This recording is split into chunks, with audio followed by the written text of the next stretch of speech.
khadir ma nool yahay mise waa dhintay ayadana waa mas'alo laga murmo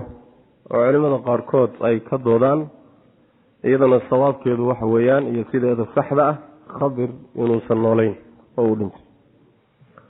sidaana nusuusta qur-aanka iyo sunnada daahirkooda laga fahmayaa wamaa jacalnaa libasharin min qablika alkhulda afa in mitta fahum alkhaaliduun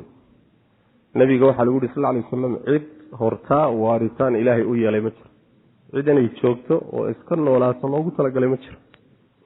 khadir qolyahaasuu soo gelayaa aan loogu talagelin inay waaraan waa midda labaad rasuulkeena salawaatu rabbi wasalaamu caleyh waxaa ka sugan inuu saxaabada ku yidhi maalin maalmaha ka mid a laga bilaabo hadda 100 sano markay soo wareegto dhulka dushiisa inta ku nool iyo wax ku noolaan doono ma jiro buu nabi sallallahu alayhi wasallam hadduu xataa la yidhaahdo nebi maxamed buu soo gaadhay xadiiskaasuu galay saas daraaddeed dhulka dushiisa hadduu joogay 100 sano kama dib marin oo waa dhintay waxaa kaleetooba sii cadaynaya haddii uu noolaan lahaa oo nebi maxamed soo gaari lahaa salawaatu rabbi wasalaamu caleyh nebiga inuu rumeeyo u yimaado oo raaco saxaabadiisa ka mid noqdo dagaalada la galo buu ku qasbanaan lahaa waxayna nabigana wuxuu yidhi sal lla alay wasalam nebi muuse hadduu noolaan lahaa uma banaanaateen inuu i rumeeyo mooyaane waa nebi muuse waana ballantaan soo marno suuratu ali cimraan ilaahay uu nebiyadii rususha ka qaaday haddii nebi ka dambeeya lasoo diro inay macnaa wax wey raacayaan oo rumaynayaan marka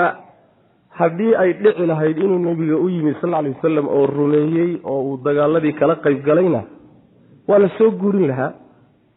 oo saxaabadu way sheegi lahayn ma dhicin marka si walba hadalka u dhige khadir ma noola xilligii ilaahay ugu talagalay buu dhintay subxana wa tacaala